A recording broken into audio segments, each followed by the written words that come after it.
A paz de Cristo, irmãos. A questão fundamental, quando falamos de batalha espiritual, estamos lidando com as forças de trevas. E, sobretudo, forças de trevas trabalham, operam, agem com a falsidade e com a mentira. Jesus Cristo diz que Satanás ele é mentiroso desde o princípio, nunca se firmou na verdade. E quando ele fala mentira, ele fala do que lhe é próprio. Então, o princípio que está por trás, que está agindo, o dinamismo do mundo de trevas, é justamente a questão do engano, da falsidade e da negação da verdade. Isso é muito importante nós entendermos. Então, quando Satanás nega o homem, ele nega a natureza do homem, a essência do homem, a essência da humanidade, a essência das coisas que existem. Ele nega o universo. Durante muito tempo, o nosso inimigo trabalhou o conceito de que o universo, a realidade ao nosso redor, na verdade, fosse apenas uma ilusão, que tudo não passava de um sonho de todos nós. É aquela questão da Matrix colocada dentro da ficção, né? De que se um cérebro estivesse dentro de uma cuba, para usarmos uma metáfora filosófica, ele nunca ia saber que ele estava dentro da cuba.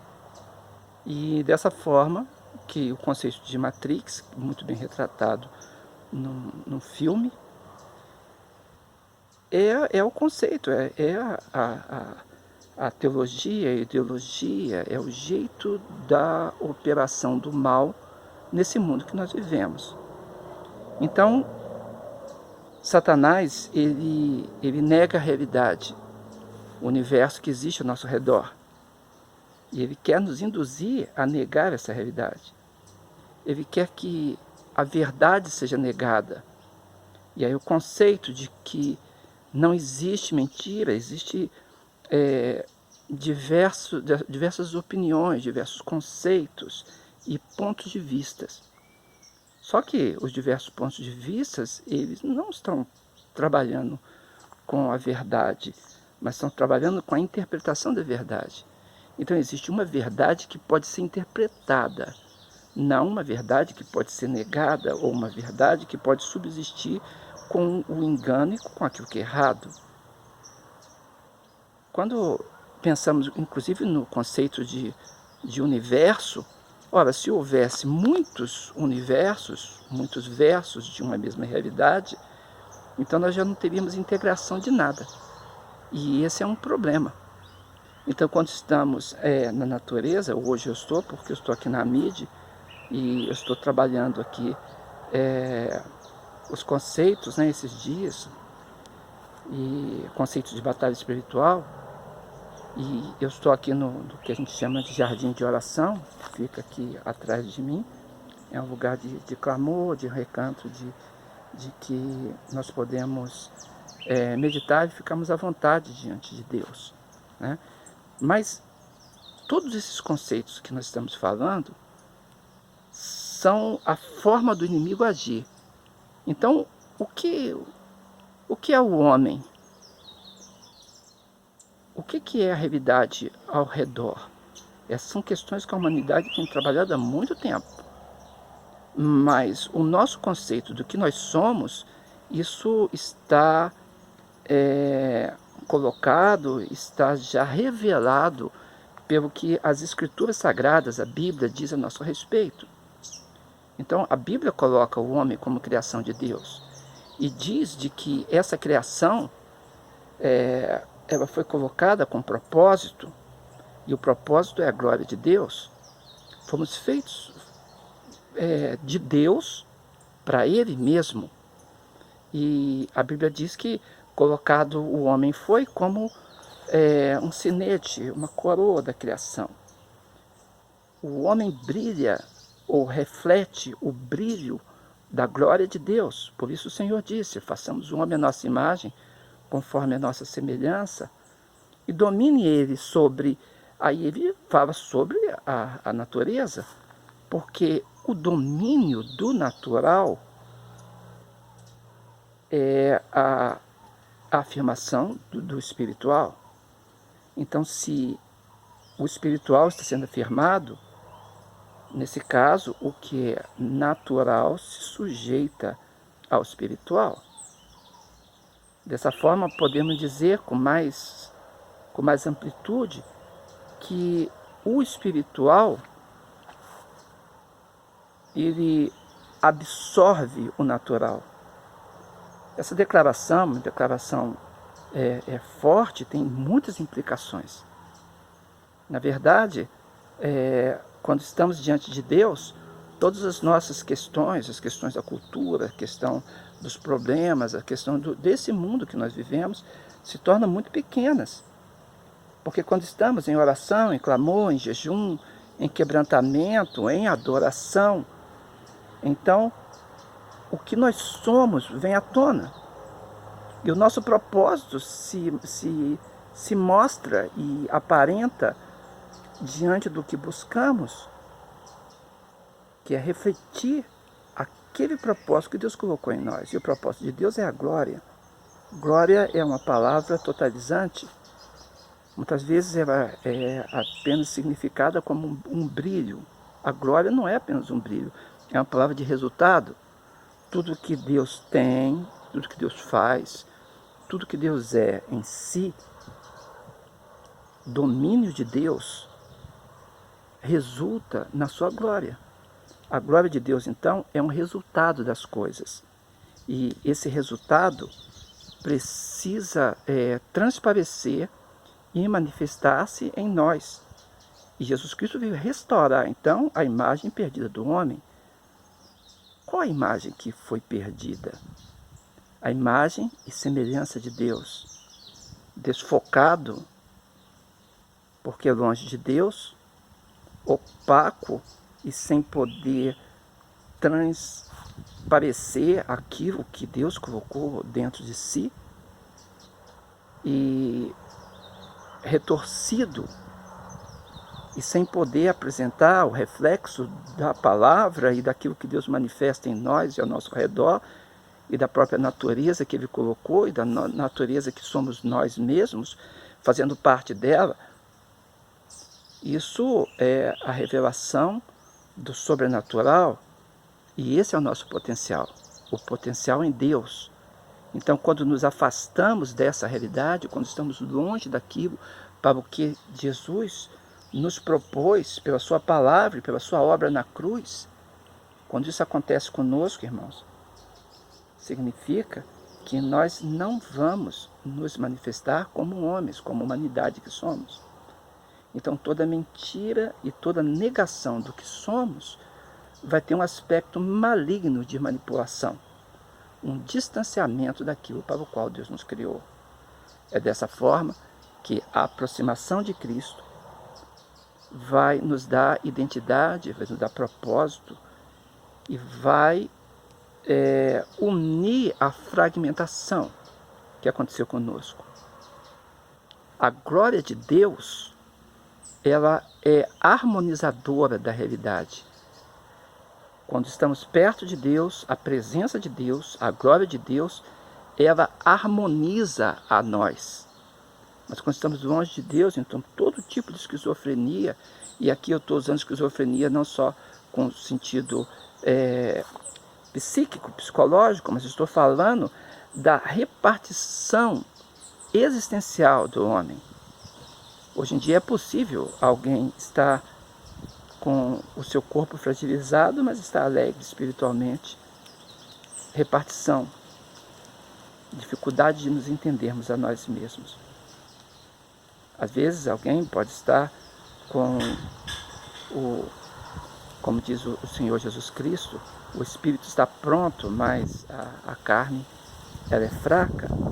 É a natureza da carne, a natureza da humanidade que está perdendo a sua força por perder o seu propósito. todas as questões, a negação da sexualidade, a negação da existência, a negação da cultura, a negação do seu povo, a negação da sua família, a negação da sua unidade, das alianças realizadas, do casamento, das adoções, dos compromissos, da fidelidade dos pactos, a negação de tudo isso, ela se aproxima daquilo que o nosso inimigo quer, porque temos um inimigo espiritual, Satanás, e esse inimigo, ele quer o nosso mal. O mal dele é a nossa própria negação. E aí o homem deixa de ser espiritual e deixando esse espírito que Deus colocou em nós quando soprou nas narinas e nos fez alma vivente. Alma vivente quer dizer uma alma com vivência espiritual. Quando essa negação acontece, então outras negações seguirão. E o homem deixa a sua humanidade e se aproxima dos animais. A aproximação dos animais é negação da moralidade. Porque os animais, eles têm inteligência, mas uma inteligência concreta. E a inteligência do homem é uma inteligência moral. Uma inteligência ética. Uma inteligência de escolha com princípios morais. E essa moralidade, quando é negada, então nós nos aproximamos mais do ser biológico, físico e animal e nos distanciamos do espiritual. E isso não fica por aí, porque se negarmos e continuarmos aceitando o engano espiritual, então nós deixamos o reino animal e nos unimos mais com o reino vegetal. Todos esses reinos têm o seu propósito e têm a sua forma de ser, e tem a capacitação que Deus colocou, esse é o propósito, mas não é o propósito do homem, não é o propósito da humanidade. É assim que essas negações são profundas negações de nós mesmos. Vegetando, nutrindo-se e transmitindo, mas não podendo sair do lugar. Nutrindo, transmitindo, comunicando. Por via química, mas não comunicando por via espiritual. Da humanidade, decaímos para a animalidade. Da animalidade, decaímos para o vegetal. Existe algo mais profundo ainda, porque o homem pode se confundir com a máquina. Uma engrenagem apenas na máquina, no motor da humanidade, da cultura, da massificação, que nos afasta daquilo que nós somos, de coroa da criação, de acerto diante de Deus, de escolhidos para reger a adoração, porque a especialidade do homem é que, sendo ele físico e espiritual, ele pode trazer o louvor a Deus da natureza e dos seres espirituais. Quando pensamos nisso, pensamos de quem são os seres e qual reino pertence. Então nós temos o reino físico, e nós encontramos no reino físico justamente a característica de que são corpo, o soma apenas, o corpo. Assim que são os animais orgânicos e reagem ao ambiente e tomam decisões concretas com relação ao ambiente. Animal, vegetal, mineral, reino físico, seres físicos.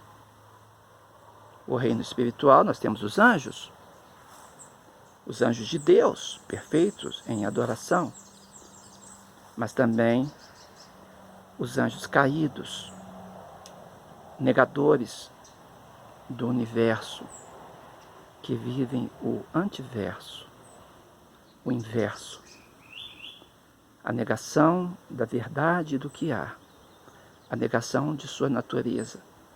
A Bíblia diz propriamente, com uma linguagem espiritual, que deixaram a sua própria habitação, abandonaram o seu principado e foram colocados nas trevas exteriores e são presos em cadeias eternas. Cadeias eternas que escolheram por escolha própria, por caminhar próprio, caminharam para as cadeias, para estar longe de Deus e longe do universo que Deus criou, do controle e da ação, que se traduz na liberdade dos filhos de Deus, do qual o próprio cosmos aguarda a manifestação. Os anjos têm a manifestação, como também filiados a Deus. Mas os anjos caídos perderam essa manifestação. E é por isso que temos uma luta espiritual, não uma guerra.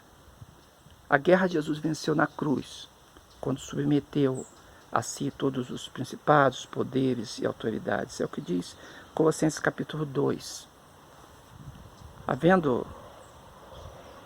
levado à ignomínia esses poderes e esses principados, os expôs publicamente na mesma cruz, cravando a cédula que era contra nós nas suas ordenanças.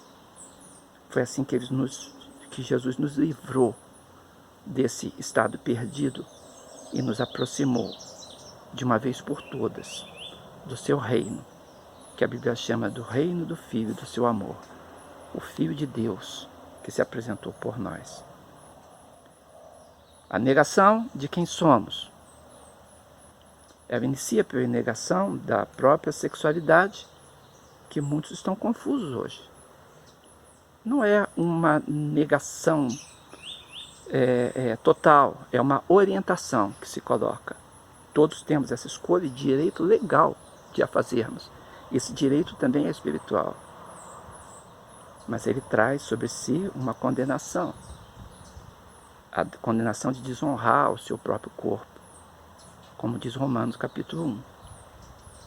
A condenação de não perceber os atributos de Deus, tão claramente colocados na natureza desde o início dos tempos.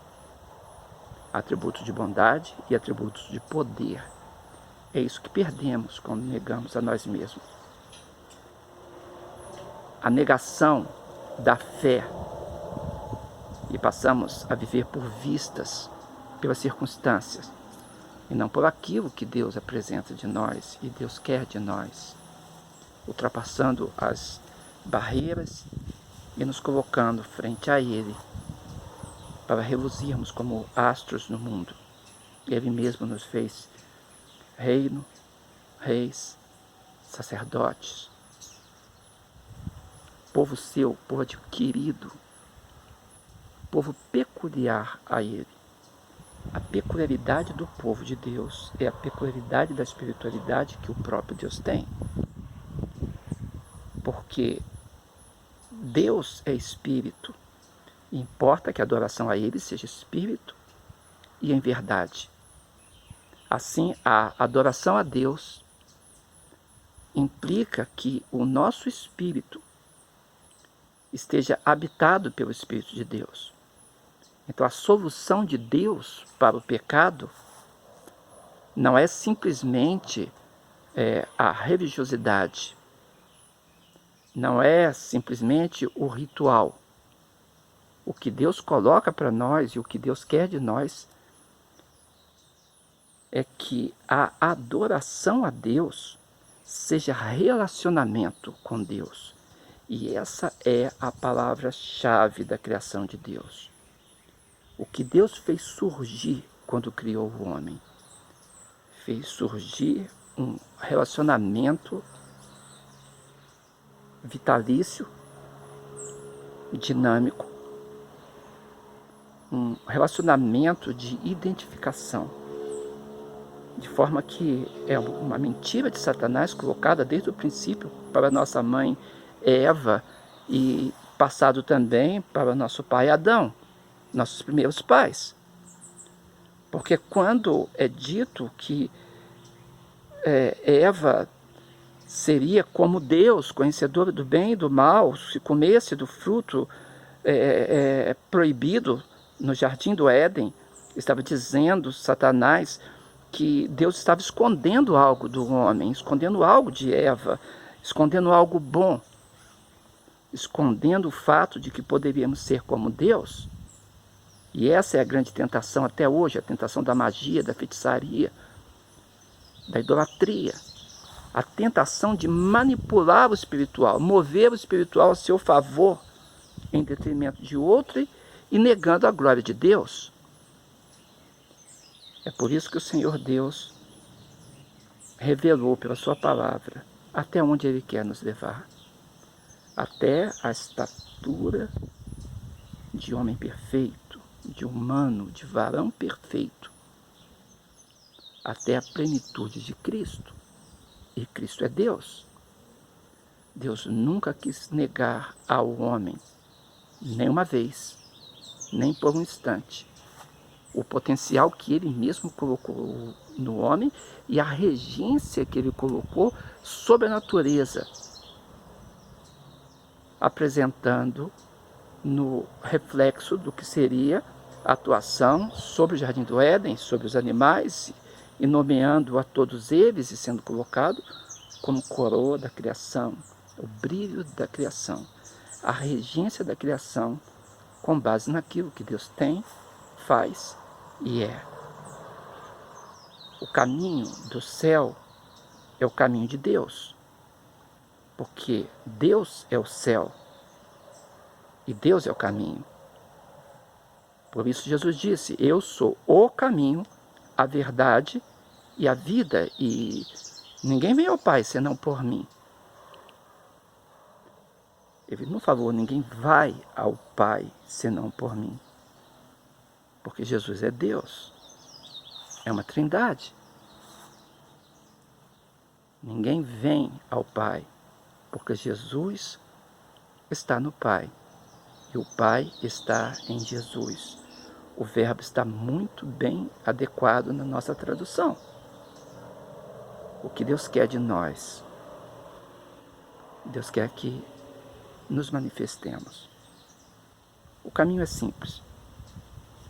Primeiro, devemos aceitar o que somos e quem somos.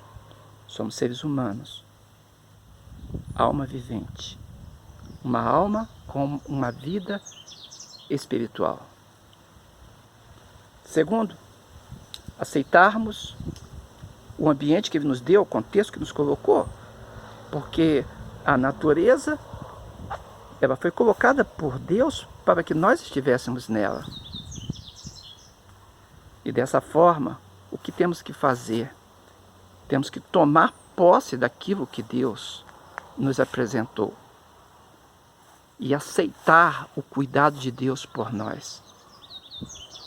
A bênção do Espírito Santo de Deus é a bênção de um coração que recebe a realidade que Ele colocou, que não nega a realidade. Então não negamos quem somos e não negamos o mundo em que habitamos. Terceiro, não vamos negar a nossa função. Deus nos deu domínio, não podemos simplesmente abrir mão de um domínio que Deus nos deu. Satanás disse para Jesus quando estava na tentação do deserto. Ele disse: tudo isso foi me dado e eu dou a quem eu quiser. Na verdade, não foi lhe dado, foi uma usurpação. Mas é uma usurpação por causa da negação, da submissão a Deus e assim da perda da regência do universo. Foi isso que aconteceu com Adão e Eva e transmitido a todos nós. O nosso problema central não é o pecado de Adão e Eva. O nosso problema central não é o fato de que nós temos um pecado original. O nosso problema central, irmãos, é que nós referendamos a cada dia o pecado que eles cometeram, a rejeição da comunhão com Deus. E é por isso que nós estamos aqui pensando sobre isso. Para voltarmos atrás, a vitória de uma batalha espiritual, antes de tudo, é a vitória sobre nós mesmos, nos apresentando diante de Deus e voltando à autoridade que Ele nos deu.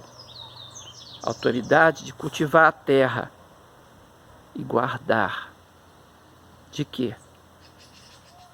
Nos guardar do mal, nos guardar do inimigo, nos guardar para Deus, nos guardar em santidade, nos guardar na bênção do Seu Espírito. É isso que Deus quer de nós. Quero dizer a você que a Trindade de Deus demonstra o que Deus é e como Deus age por nós. Se Deus não fosse trino,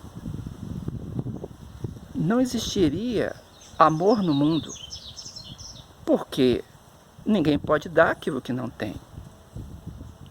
Mas Deus nunca está sozinho. Deus é Pai, Filho e Espírito Santo. Essas três palavras, esses três nomes, Pai, Filho e Espírito Santo, são uma revelação de Deus, uma analogia de Deus, porque a revelação de Deus é análoga também, para compreendermos as coisas que estão além do entendimento nosso. O que é do universo de Deus só pode ser entendido no nosso universo através de algum paralelo. E não significa que Jesus sendo filho, que Jesus foi gerado por Deus no sentido de nascido dele. Não é esse o sentido que a palavra de Deus quis dizer. Por isso a complexidade da tradução grega, muitas vezes negada, de monogenes, de protogenes, de entender o que é o primeiro gerado e o único gerado, de entender que ser filho de Deus é ser Deus. Foi esse o entendimento dos judeus quando pegaram em pedra e quiseram tacar em Jesus, ao ele dizer, eu e o Pai somos um. João 10, verso 30. Quando Deus se apresentou como trino e nos deu a analogia que precisávamos para entendê-lo. Deus, então, nunca é solitário. Deus é solidário, participador, está sempre em relacionamento. Jesus explicou isso de uma forma linda em João 17. Pai, manifesta aquela glória que você manifestou antes que o mundo existisse. A glória dada a Jesus pelo Pai. Essa é a expressão de João 17. Deus sempre em relacionamento consigo mesmo, sem tensão, nenhuma tensão, mas harmonia, fluência de liberdade e fluência de amor. Por isso ele nos deu amor e nos deu liberdade. E isso não pode ser negado a partir da negação de quem nós somos e de qual é a nossa herança nele. Jesus veio restaurar isso. Eu quero dizer a você, meu irmão e minha irmã, que a glória de Deus seja contigo. O amor de Deus, nosso Pai, esteja contigo. A comunhão do Espírito Santo contigo também esteja. Abra o coração e entenda que para batalhar espiritualmente é preciso ser o que Deus quer que nós sejamos. E é preciso agir com o potencial que Ele nos deu. Essa é a nossa porção. E essa é a nossa bênção. E é por isso que o inimigo olha para nós e reconhece a autoridade de Deus em nós. E foge, porque estamos sujeitos a Deus. Sujeitai-vos a Deus, resisti ao diabo, e ele fugirá de vós. A sujeição a Deus é a aceitação de tudo que Deus fez, do que somos, de onde estamos e para que agimos, daquilo que Cristo restaurou pela sua obra neste mundo e na cruz, onde verteu sua vida. Esse é o clamor, pense nisso. E que Deus nos abençoe. Eu sou o pastor Valdeir Contaifer. Estou falando sobre batalha espiritual. Estou aqui hoje na chácara da Mide. Estamos pensando a respeito das coisas. Estou no jardim de oração. E convidando você também a entrar em oração e buscar a bênção de Deus, pelo nome de Jesus e para a glória de Jesus. Amém.